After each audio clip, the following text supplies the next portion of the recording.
But sometimes the lights shine just as bright and reflected in the water as they do in the sky. How am I to know which lights to follow? Sometimes we cannot know until we have touched the darkness.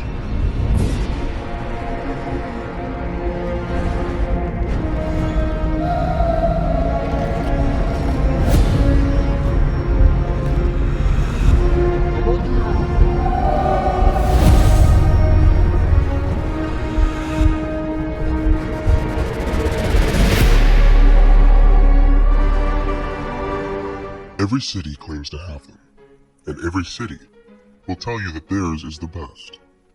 Most larger places will lay claim to having quite a few. I am of course speaking of secret bars, or, in some cases, secret clubs. They generally fall under a simple concept, a bar with no name out front, where a secret password is required to get in, and may have cost me my soul. The year was 2001. I had just turned 21 earlier that year, and had already done up all of the new freedoms that come with that age. I had done bars, strip clubs, casinos, you name it. At first, it was cool, because for years I had felt like a kid, like some wet behind the ears idiot that the rest of the world sort of just patted on the head. Even after turning 21, things remained annoying.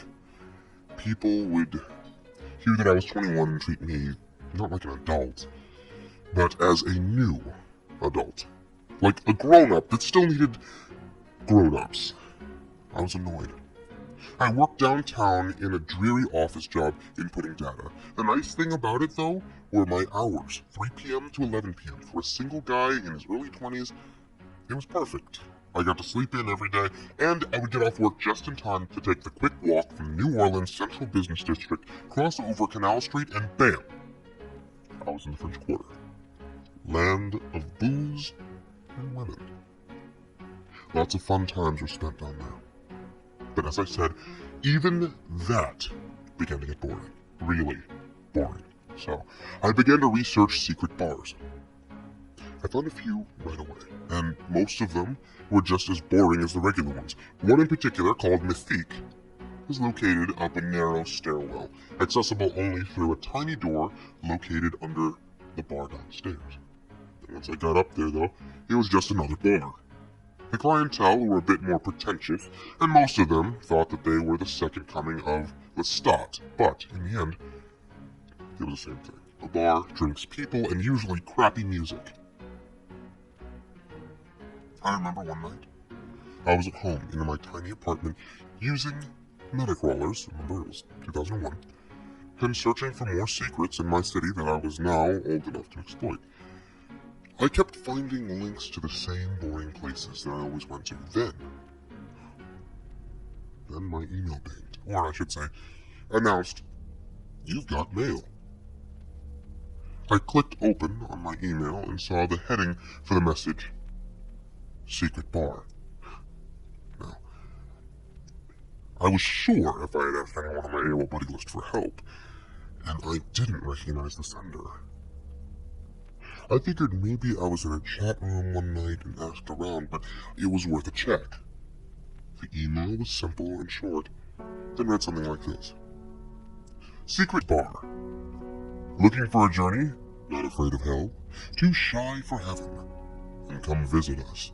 Be in Jackson Square tonight at 2 a.m. Wear a black shirt and gray pants and have a cup of coffee in your hand. Seat yourself in the third bench. This is your only invitation. Miss it, and you'll never be invited again. P.S. Come alone. Tell no one. That was the end of the email.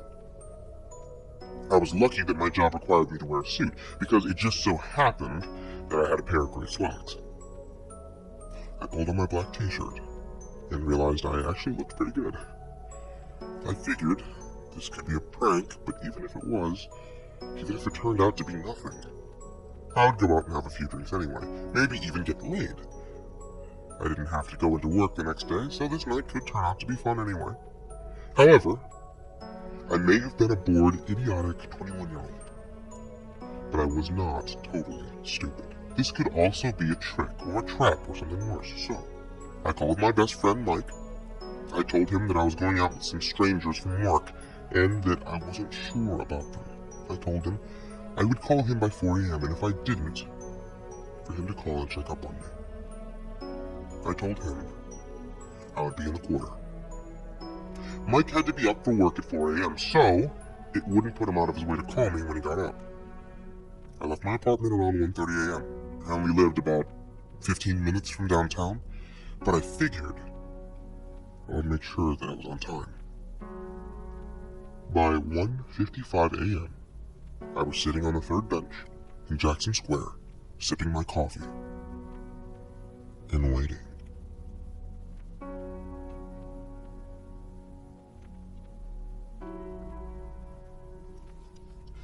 At 2 a.m., the cathedral bells rang out twice, and I received a tap on the shoulder. A gorgeous woman was sitting next to me, and I thought to myself, this is too cliché to be real. To me, she seemed like a walking cliché of a hidden bar. Goth girl, mid-20s, really hot. Yeah, she was from the bar. I knew it from the start. I'm Jody, said the woman. Well, at least you're not Raven, or Death, or Lilith, or some other stereotypical goth name, I replied, but I did so with a smile. She returned my smile with one of her own. No, always been Jody, and you must be Kurt, right? She knew my name. Very cool. Of course, my name was on my AOL profile with email was sent, so if this was her attempt at a cool trick, I was one step ahead. Yeah, Kurt, that's me. I guess you're here to show me to the secret bar, I asked.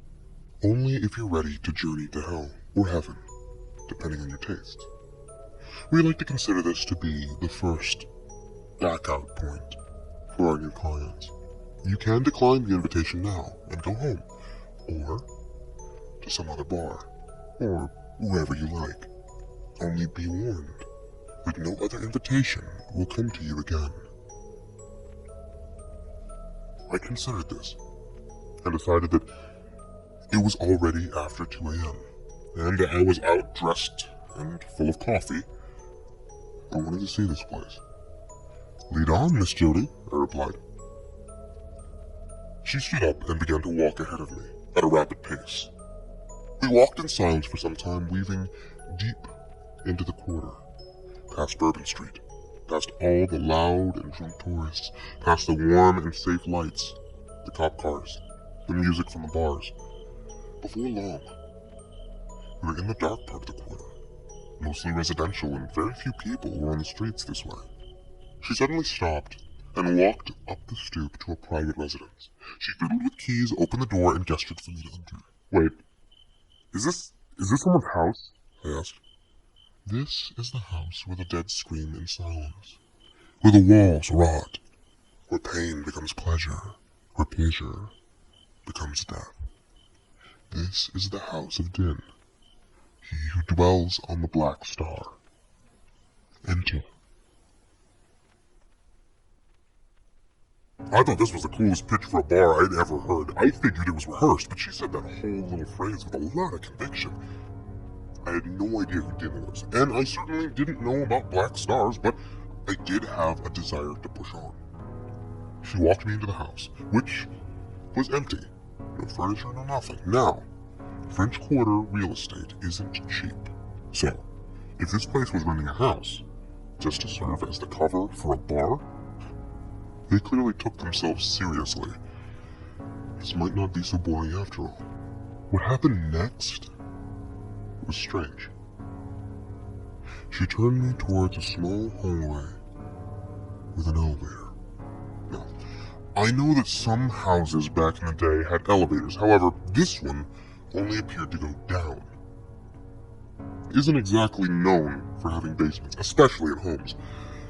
As I went to step in, she stopped me once more. This is your second back-out chance. Same as before.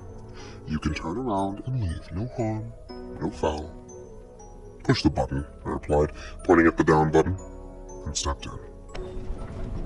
The elevator ride felt long. Really long. At first, I was thinking that this was impossible. No one builds down in the city. Hell, we even have to bury our dead above ground. As far as I could see, though, we were going down. This was one of those older elevators with just the metal grate door. I could see wood and metal going past us, and this eventually gave way to stone. I was about to question this when it occurred to me. Cool trick, I said. Trick? Judy asked. Yeah, the elevator is rumbling in place while a rolling graphic goes by outside to look like we're going down, right? Because while I'm no expert in elevators, I would say that we'd have been going at least 20 stories below the city right now, and I know this just isn't possible. You're right, she replied, grinning. We aren't 20 stories below the city. We are by now at least 2,000 stories below, if you're using stories as a measurement. I wanted to say something back about how this was a lie. It had to be a lie. We hadn't been riding that long, and that amount of depth wasn't possible on a tiny elevator like this. However, I figured this was all part of the act. Like her whole speech about the House of Din and all that crap. I didn't want to become too obnoxious or pushy. She might end up asking me to leave, figuring that I would ruin the scene for the other patrons. Instead, I just smiled and decided to play along with a really cool and elaborate bar scene, fake or not. This was by far the most ambitious effort I had ever seen put forward for a drinking establishment. Shortly after, the elevator stopped. Jody stepped in front of the doors, but before she opened them, she turned back to me. This is your final chance to back out, if you wish. I'll take you back. However, once I open these doors, you will be in hell. You may find your way back to the surface tonight, but some find that leaving is just impossible. Some stay forever. In the interest of free will and fair play, I am bound by the Council of Nod to offer you this final chance to return to your life. Choose now. Amazing speech, Jody, I replied. Really great, and you guys clearly put some thought into this. Yes, I want to go to this bar. She smiled and opened the doors. A small door sat at the end of a wooden hallway that looked like it may have been built around the same time as the pyramids. There were no lights. I could only see by the small electric light in the elevator and the light coming from the door ahead. I walked forward, and as soon as I stepped off the elevator, the heat hit me. It wasn't so hot that I couldn't take it, but if anyone has ever experienced being in an attic on a really hot day with no ventilation, then you'll have an idea of how this felt. The air was thick beyond description. I instantly was covered in sweat, and I knew that if I stayed in this hallway for too long, I'd pass out. I tried to look back and saw the elevator already heading back up. From what I could see, there was no button to call it back down either. I guess Jody wasn't kidding when she said that this was my last chance to back out. I crossed my fingers that the bar would be air-conditioned, and walked forward into the light.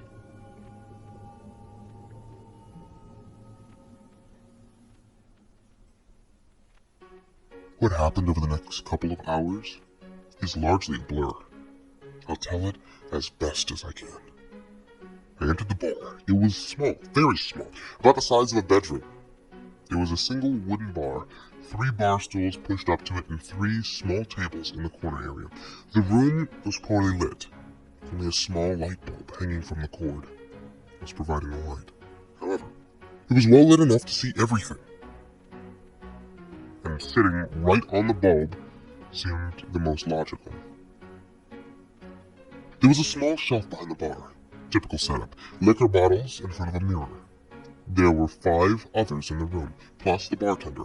I saw a gothic girl sitting at the tables, sipping a drink with a rather plain-dressed man. there were two gentlemen at the other side. One was wearing a business suit, the other was wearing that awful cowboy attire that was popular in almost all walks of life, and even sacred bars. There was another woman, average in appearance, probably in her mid-30s, smoking at the other side of the bar. Of course, there was me too, so that completed our little circle. There was no music playing. The walls were old wood, oak maybe. The bartender, no, he was classic. White shirt, black pants, suspenders, and a bow tie, like something you'd see out of the Roaring '20s. It was still hot, too. Not as bad as the hallway, but pretty awful. Liquor would only make me hotter. But I was here now. I figured I'd test the waters. Now as for liquor, I saw no bottles that I could recognize. None were labeled. There was no beer either, no name brands, no cash register, no bar mat. This place was as simple as you could want. After a moment, the bartender spoke to me. "Welcome to hell," he announced, smiling. Cool name, sort of expected it though. I tried not to sound rude or pretentious. They had put on a great show tonight, but calling the place hell, really too predictable. Well, it translates differently in lots of places. Hell is just the way that you know it. Shall I call it something else? He asked, and he didn't seem to be joking or annoyed. No, hell is fine. How about a drink? Jack and Coke, please, I said. No Jack here, and no Coke either, he answered at once. What do you have then? Well, most people down here have a drink we call regret. I can also serve you loneliness. Or, if you're feeling particularly bold, our house specializes in damnation. Wow, you guys are really playing up the hell thing. Okay, serve me some regret, please. He handed me a drink poured from a brown bottle. It tasted amazing, too. I figured it had to be bourbon, and wished that I had some Coke to mix with it. Apparently, there was no ice here. I chuckled, of course not. Ice in hell? What am I thinking? The drink was tasty, though, and the buzz hit me quick. I ordered up a loneliness and began to look around at my fellow patrons. And none of them seemed to even notice me. The goth girl was pretty cute, though, so I picked up my drink and decided to walk over to her, when suddenly the woman sitting at the bar began to whimper. I'm so thirsty. Can I please have some water? She seemed to be pleading this to the bartender. No, ma'am, he replied with that same stupid grin. No water in hell. Not even a small amount. Have another cigarette, though. Wash it down with some hard liquor. No more smoking. My mouth is too dry. No more liquor. Water, please, she continued. And to me, it began to sound a lot like begging. Instead of handing her water, he held out an unlit cigarette. It was then that I noticed the overflowing ashtray, the size of a damn punch bowl sitting next to her. It was full of butts. Had to be over 1,000 of them in there. Had she smoked them all herself? I strained my eyes and studied her harder. Her lips were blistered badly. She had been at it for a while. The bartender patiently held out the cigarette, grin never leaving his face, until she finally sighed and took it.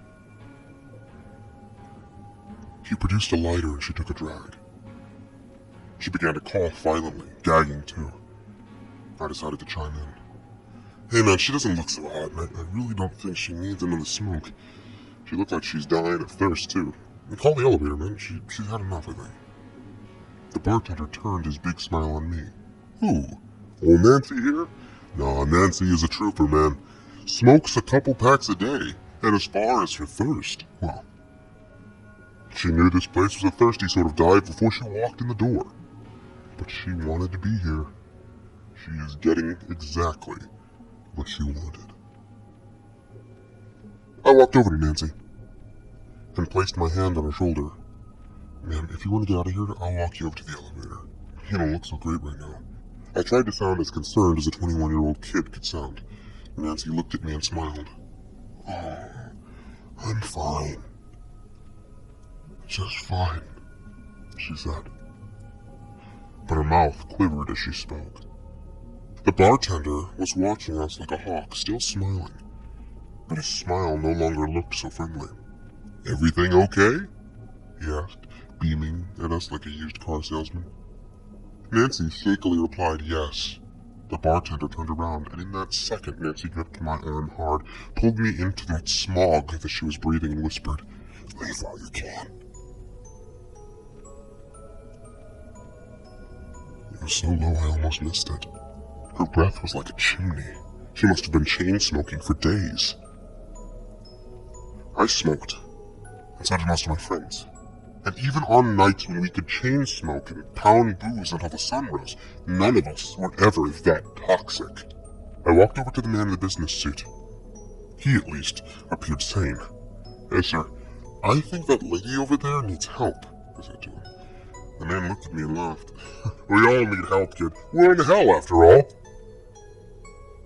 As he did this, he looked over at the goth girl just in time to see her begin to cut herself deep and hard from the looks of it. The plain-dressed man sitting next to her began to laugh in a high-pitched tone, almost a giggle.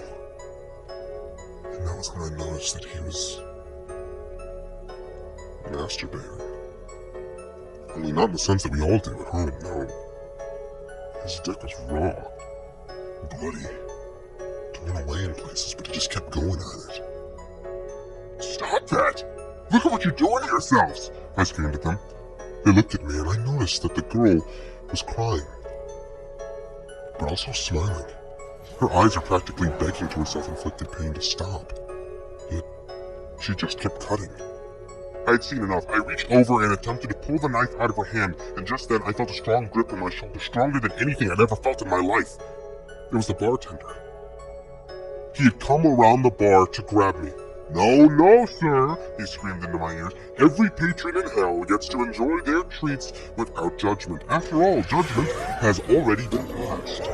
We exist beyond that. Let her cut. She loves it, after all. Can't you see she loves it? She is smiling ear to ear." The bartender dragged me back to my stool, and with great speed, I was somehow back behind the bar again. "Now, you wanted secrets, right, Kurt? You were bored and wanted more. This is what you came for. Now drink your drink before I beat your fucking face in." Through all of this, he never stopped smiling. He slammed a glass before me. The murky liquid was inside.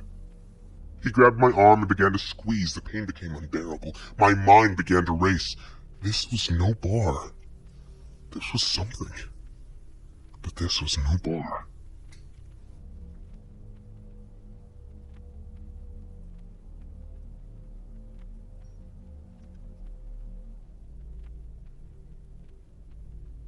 I wasn't ready to believe I was actually in hell, but I knew I was somewhere bad.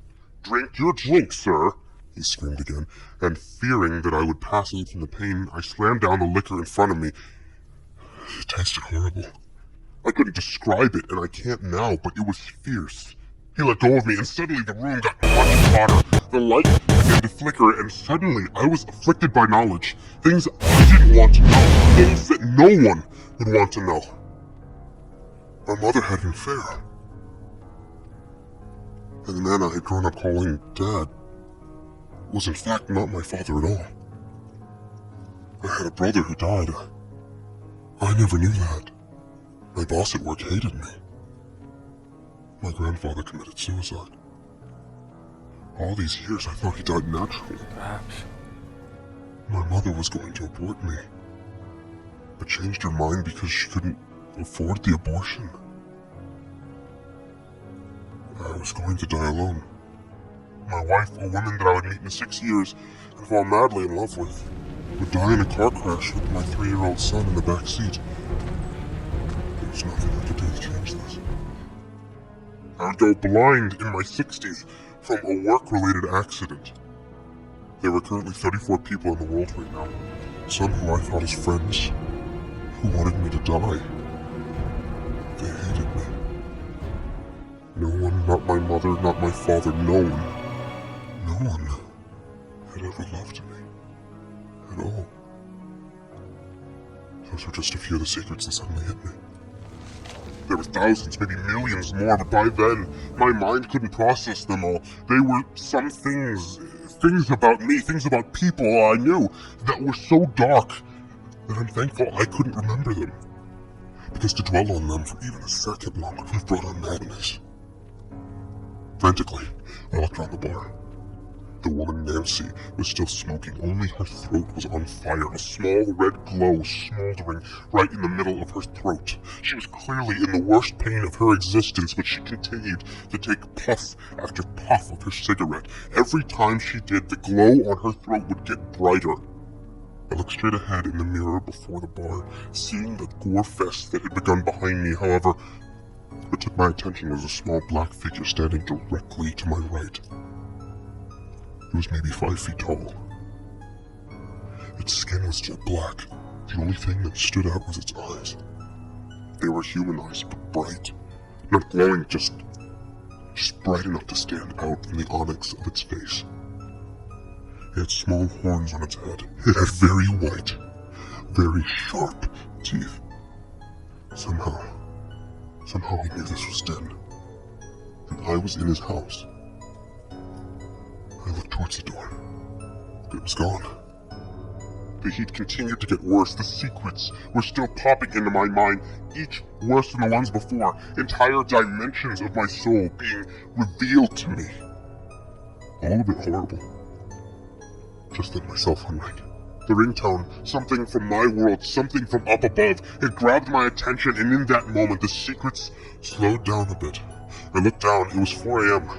Mike was calling to check up on me. His name, Mike. Yes, I have a friend named Mike, my best friend. The more I focused on things that were real, the more stable things became around me. The secrets were almost stopping now. The macabre scene around me was slowing down too. Nancy was back to just smoking again. The goth girl wasn't cutting that sinister face of Den. It had also retreated just a bit. Mike, my oldest friend, yes, we grew up together. We had rode our bikes together, we had sleepovers, pizza parties, and the more I focused on the real world, if I could just... The door had come back. I bolted for it. Stop! You had your chance to back out, screamed the bartender, and I looked back just in time to see him leap over the bar at me. I shot to the doors and back into that tiny, impossibly hot hallway. The bartender burst through the doors, and I did the only thing that I could think of. If thinking about the real world weakened this place, then perhaps a real link to the real world would break it. I hit answer on my cell phone, and the voice of my best friend, who was calling from safety, greeted my ears. I could even hear music in the background. Real music. Mike, call the cops. I'm in real trouble here, I screamed into the phone. Why? I can barely hear you, man. Your connection sucks, he answered. The bartender was still coming, still grinning. I had one last idea. I pushed speaker. Mike's voice was a product of the living world, owned by someone who had not made a deal to enter some level of hell flooded by the hallway. The bartender stopped. He's not allowed to know of this place, to have any contact without being invited, even voice contact. It violates the Council of Nod. That was when the final blow to the bar from hell was delivered. I heard Mike in his sleepy yet concerned voice say, "And what's the Council of Nod?" Contact had been made. Whatever rules govern this place had been broken. Suddenly, the elevator came down. The bartender, still smiling, looked down at me. "Sorry, sir, but you have violated the rules. You are no longer welcome at this bar. Please leave." Jody was standing in the elevator. I stood up and climbed in. The effect of the drink I consumed were gone. No more secrets. My phone had died. I guess calling from hell drained the battery, however. The effects were enough. We rode up in silence. When we reached the surface, Jody walked me out of the house, onto the stoop. Then she spoke. "You may think you've won tonight, but you didn't. You had a chance to ride this elevator up as well as down. Your heart wanted secrets instead of happiness, though, so it went down. You could have gone up, and everything that you could have ever possibly desired would have been yours. So go on, feel proud. We like proud mortals, because the proud ones always find their way back to hell.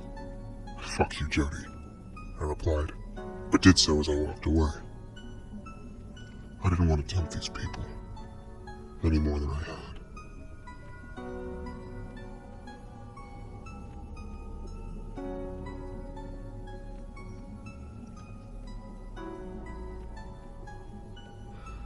When I got home that night, I remembered all of the secrets. Over the years, they've slipped away slowly at first, and like a dream, I would wake up, and one would be lost. I wrote down the ones I listed here because I didn't want to forget them all. And when I read them now,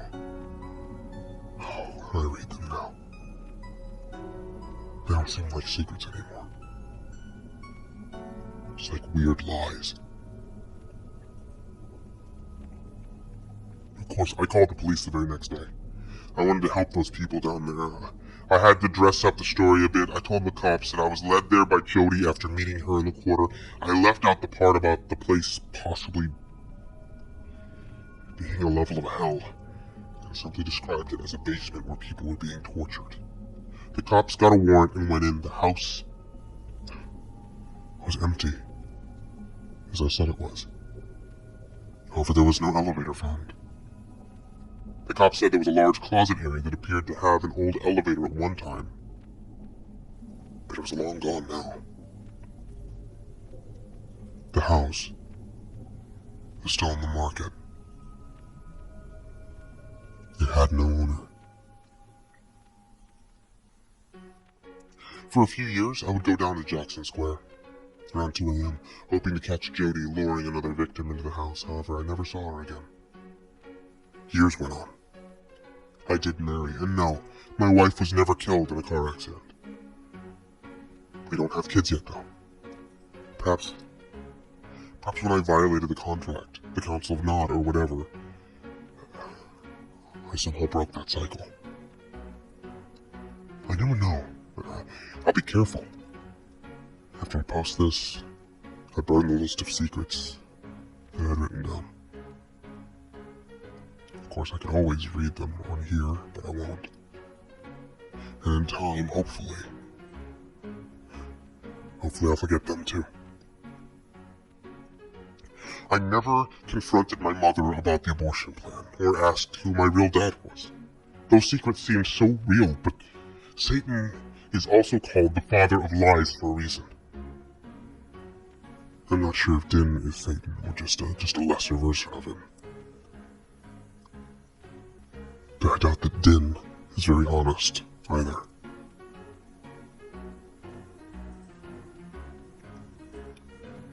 So, I post this as a warning. A warning to be careful when seeking out secrets. Some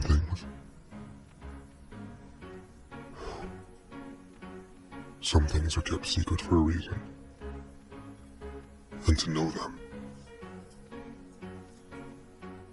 is to know madness.